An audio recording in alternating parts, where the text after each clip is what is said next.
So you lay back and you feel yourself fading out, and everything feels like you're just dissolving. And you're trying to fight it and you're trying to hold on, but then at one point you realize, I can't fight this. And you let go.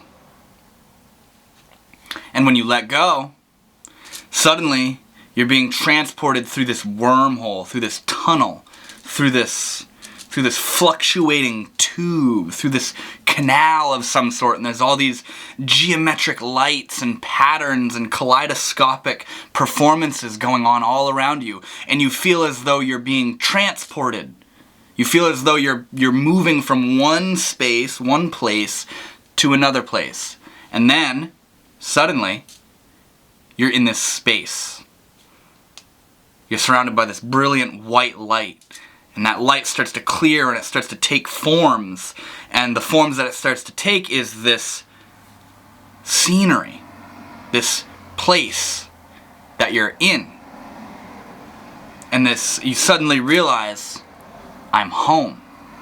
I'm back. I never thought I'd make it back here.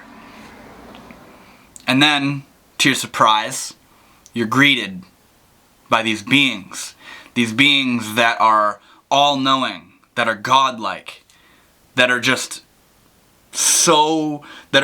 emanating love and beauty and joy and wisdom, omnipotence. They know you more than you know you. And they greet you. They say, welcome back. You know, you finally made it back. You know, how was the journey? How was your ride? And maybe you go through this experience of seeing what you did wrong in your life. Of times you hurt people. Times you were too hard on yourself. Things you could have done better. And these beings show you that. They make it crystal clear apparent what you did and the work that took place during your life. And these beings are exhilarated to see you. They're so happy that you're back. And they take you for a ride. They say, we want to show you something. Come with us. And they show you this other dimension. They show you this other space, this other place. Whether it's a building or a city or a landscape, a scenery. Whether there's mythical-like creatures and energies and spirits all around you. And you're just absolutely filled with love and joy and nostalgia. And you know this space. You say, how could I forget this space? I can't believe I forgot that this is where I come from. That this is where I was created. I can't believe that I forgot that I am the creator. And I'd just been fragmented into this little isolated droplet of water that thought it was separate from the ocean of love. And these beings have taken you back into their arms, and you remember them and you know them and you're crying and you're full of love and joy. And then they tell you, you need to go back. You can't stay here. You need to go back. And you say, go back where? What do you mean, go back? And like your memory being wiped, slowly, this dimension, this space, starts to dematerialize and fall apart. Starts to disappear. These beings start to drift away off into the periphery. And the energy starts to leave you. And you feel things starting to solidify back into form and back into concreteness and structure. And suddenly, you open your eyes. And you're laying in your bed. And you sit up. And you say, what just happened? And as you try to recall where you just were, who you were just interacting with, and what even just happened, it's like sand running through your fingers. You can't grasp it. As you're thinking about it, it's leaving you. It's dissolving. You know that feeling when you wake up in the morning and you're literally actively thinking about your dreams, and then you get up to start coffee or go to the bathroom or something, and then don't remember.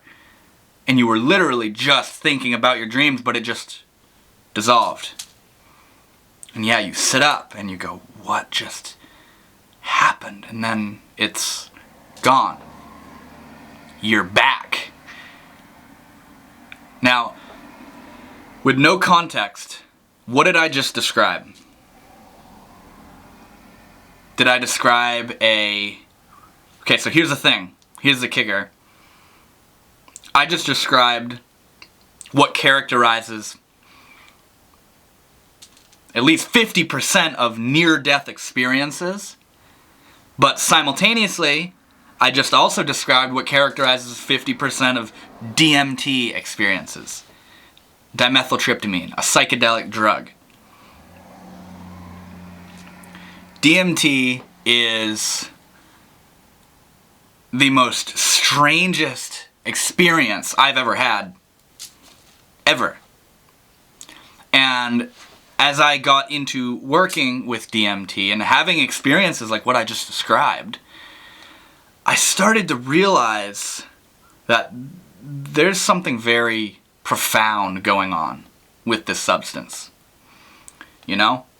The fact that what I just described, if I didn't tell you... Okay, so let me tell you from my personal experience.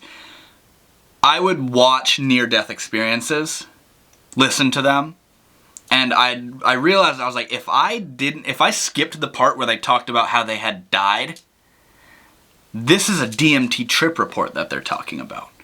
And that probably goes the same for the beginning section of what I just described, where without any context, it sounds like a near-death experience, and it also sounds like a DMT trip. What if DMT... You know, you hear people say, oh, DMT gets released when you die. You know, it's not a determined fact. But what if, when we die, when the body dies, DMT floods the system? And DMT possesses this transcendent capability of taking the subjective soul through its experience and into the afterlife, or in Tibetan Buddhism, what's called the Bardo state. If you're into psychedelics, you've probably heard of Terence McKenna.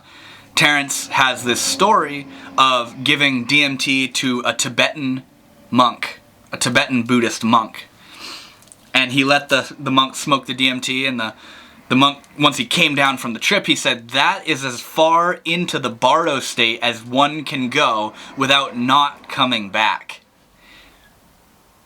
And if you really grasp what he's saying, the Bardo state is the afterlife. What that monk said was, this DMT, smoking DMT, is as far into the afterlife as you can go before you break the thread to coming back.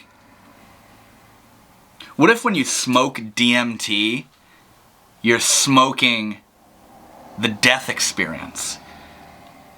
What if when you smoke DMT, you're smoking the afterlife? What if we proclaim that everything has this physical form to it, this physical body?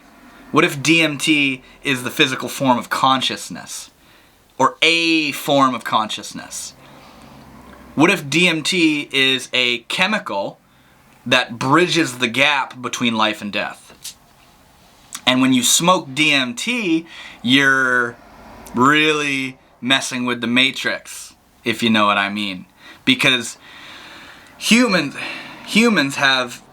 we possess this ability to isolate and extract and concentrate, and, you know, chemistry. We possess this ability to isolate compounds and ingest them. And as humans developed this conscious capability to work with different building blocks of this physical world, we soon came to DMT.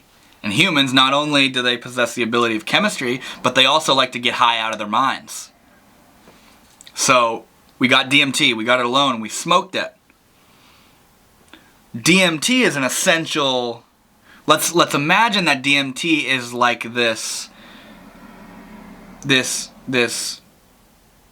essential part of the life experience, where when you die, When the body thinks it's dying, DMT floods the system.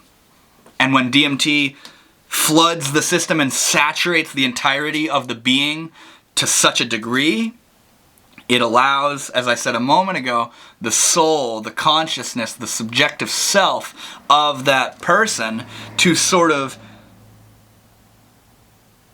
move out of the body, out of life, out of the confines of this 3D physical space and time dimension, and into the transcendent afterlife, into the transcendent other. And DMT acts like a bridge between those two dimensions. And so when you smoke DMT, your body is fine, but you're triggering what it is that's only supposed to happen when you die. What if that's why near-death experiences and DMT experiences are so synonymous with each other? Because it's too weird. It's too weird. There's too many things going on with DMT for it not to be something spectacular and bizarre and miraculous. Not only is DMT theorized to be released when you die, but also, I mean, look at what I was just describing, near-death experiences and DMT experiences. They literally sound identical. DMT is a bit more sort of what you'd call psychedelic and hallucinogenic, because you got to remember, you're alive. You're alive. Your body is fine. Near-death experiences occur when you're dying or are dead. So all the visuals and euphoria, like open-eyed visuals and euphoria of DMT and the come up and the come down, that is very drug-related. Where that's what happens if you do PCP or salvia or ketamine or acid too. But DMT, there is way too many variables with DMT that's just like, it's weird. There's something weird going on. So not only is it theorized that DMT is released when we die, but it's also proven that DMT is produced within the human body. It's been found in blood, it's been found in skin, it's been found in the brains of rats. DMT is produced not only by animals, humans, but a plethora, a myriad of different plants and in different concentrations. And in humans, where do you think the DMT is produced? The DMT is produced in nowhere else but the pineal gland, the little pine cone, the tiny little bean-sized pine cone in the middle of the brain, which is theorized to be the third eye.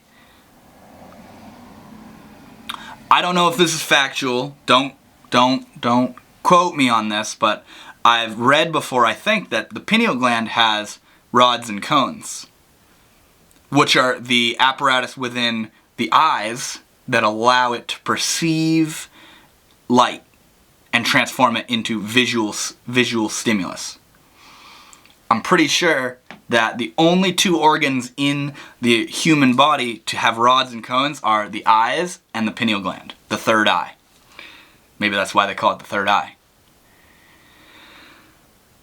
DMT, molecularly, is very similar to serotonin, to melatonin, which are two also naturally occurring chemicals within the human body.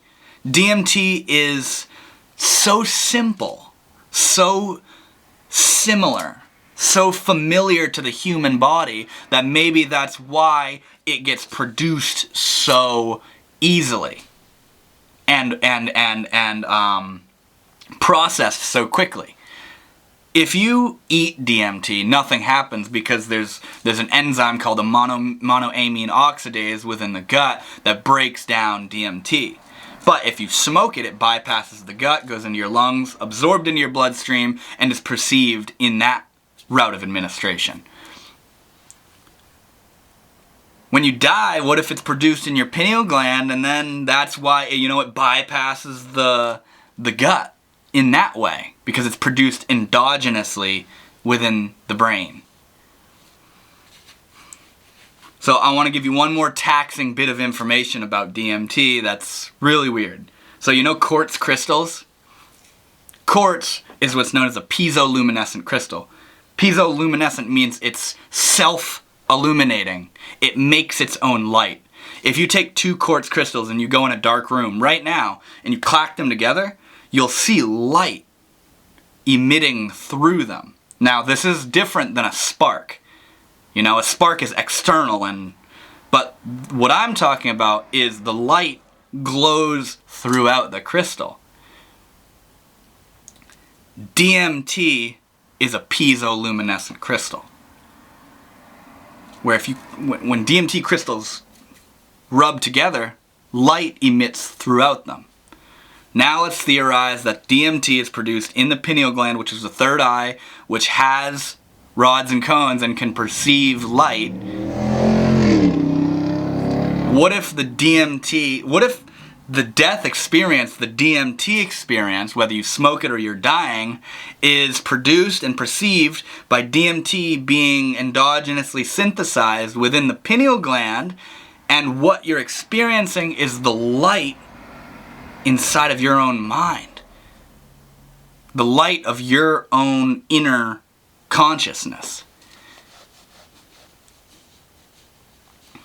You know how you can visualize? You know, you think of an apple and you see the apple in your mind. Or you think of a door and you see a door in your mind. You know how you can see in your mind? Or dreams, for an even further out example. Where is the light from your dreams coming from? Dreams show you that every night you create an experience like this. A 3D subjective self and other experience, but it's all a hallucination.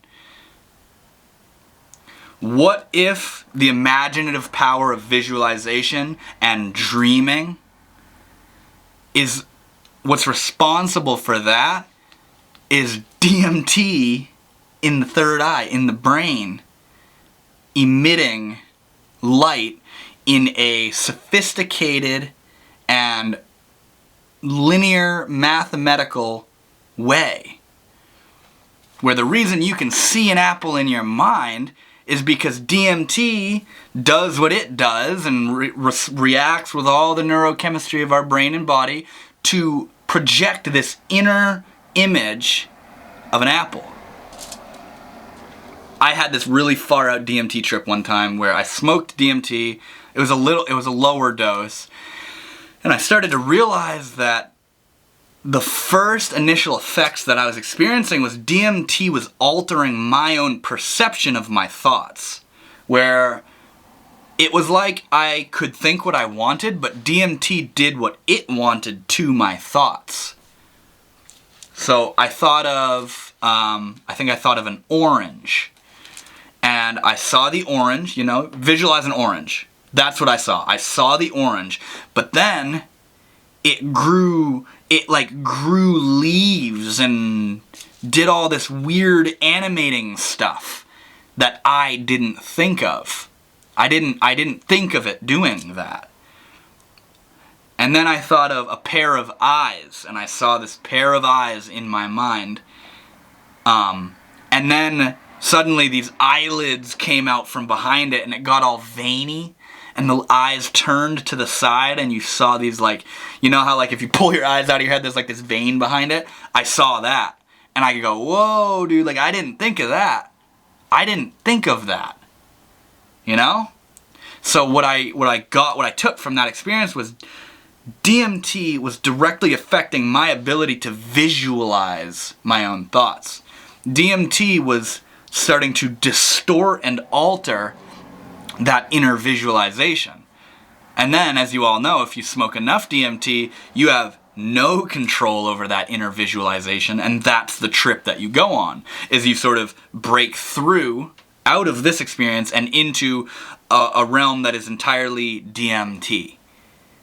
And it baffles me every time I'm reminded of all these crossovers, all these strange factors to DMT and its similarities to near-death experiences, or its ties with the pineal gland and how it's produced in the human body, and how it's in all these plants, and how similar it is to normal human neurochemistry.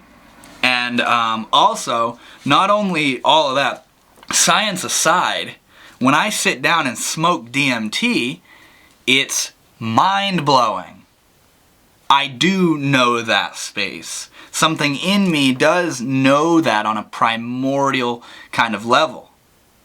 There are beings in that space that I know and that know me. That space is home. I do remember it. You know? It is like dying in a weird way. And it does fade away like a dream when you come out of it. And it's just, there's too much weird stuff going on with DMT for it not to be something crazy. That's all I'm trying to say. So, I hope you guys enjoyed this video. I just suddenly started my mind started racing again with all the weird stuff about DMT, and I just thought it would be fun to share that with you guys, you know, mainly that crossover between DMT trips and near-death experiences. So thank you guys so much for watching. I hope you enjoyed, and I will see you all later.